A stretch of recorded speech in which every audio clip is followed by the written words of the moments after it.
আমি প্রথমেই মহান সৃষ্টিকর্তার প্রতি কৃতজ্ঞতা প্রকাশ করি যে তিনি আমাকে এই পবিত্র কাবা ঘরের মেহমান হিসেবে কবুল করেছেন।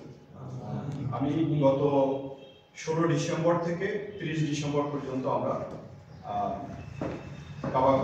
মক্কা এবং মদিনাতে ছিলাম সাথে 14 দিন।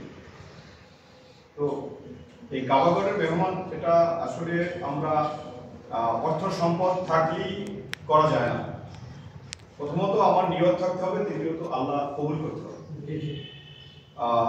আমাদের সাথেই একজন সহকর্মী গত ইসে অন্য একজন মুআল্লিমের সাথে উমরা করতে যাওয়ার কথা তার সপরিবারে, এবং তারা সবাই সমস্ত কাজ আনুষ্ঠানিকতা শেষও করেছিলেন। কিন্তু যেদিনকে হজের ফ্লাইট তার 2 দিন আগে অ্যাক্সিডেন্ট করে তিনি হাত ভেঙে গেলেন। তার সপরিবারের ওই সফরটাই বাতিল হয়ে যায়। তো আসলে আল্লাহ কবুল না করলে এই মহান কাজটি করা সম্ভব হয় না। আবার আমাদের ওই সফরেই আমাদের সাথে কিন্তু একজন অন্ধ ভাই ছিলেন এবং তিনি ভিক্ষুক। তার পেশা হচ্ছে ভিক্ষাবৃত্তি, কিন্তু তারপর তিনি অন্ধ, কিন্তু আল্লাহ তাকে কবুল করেছেন। তিনি কিন্তু ওমরা সম্পন্ন করেছেন এবং আমাদের ওই গ্রুপের ভিতরে তিনি মনে হয় একমাত্র যিনি হযরত আসওয়াদ পাথরে স্পর্শ করেছেন।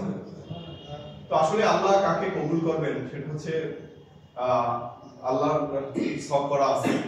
তো আপনারা যেহেতু এই নিয়তটি করেছেন এবং কার্যক্রম আনুষ্ঠানিক অনেক অংশেই সম্পন্ন হয়ে গেছে, বাকি আমি মহান সৃষ্টিকর্তার প্রতি ফরিয়াদ করি যাতে আপনাদের এই পবিত্র কার্যক্রমটি সফলভাবে করতে পারেন, সেই হিসেবে যাতে তিনি কবুল করেন।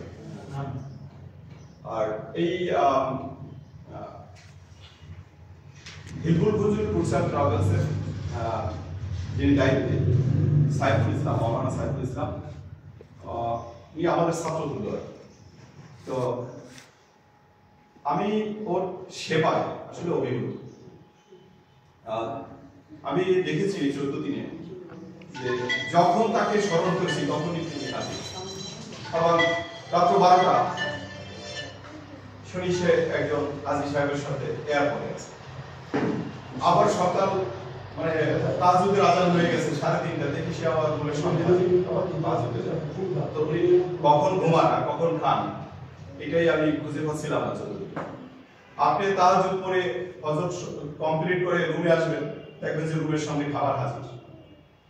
এগুলো নিয়ে আপনার কোনো রকম চিন্তাই করতে হবে না, এগুলো দেখবেন সময় মতো সব হাজির হয়ে যাচ্ছেন। এবং সাইফুল চেষ্টা করে ওখানে গিয়ে যাতে আপনাদের খাবার দাবারের সমস্যা না হয়, বিশেষ করে বাঙালি বাবুর্চিদের দ্বারাই রান্নাটা সম্পন্ন করা, যে কারণে আপনারা খাবারেও সমস্যা হবে না।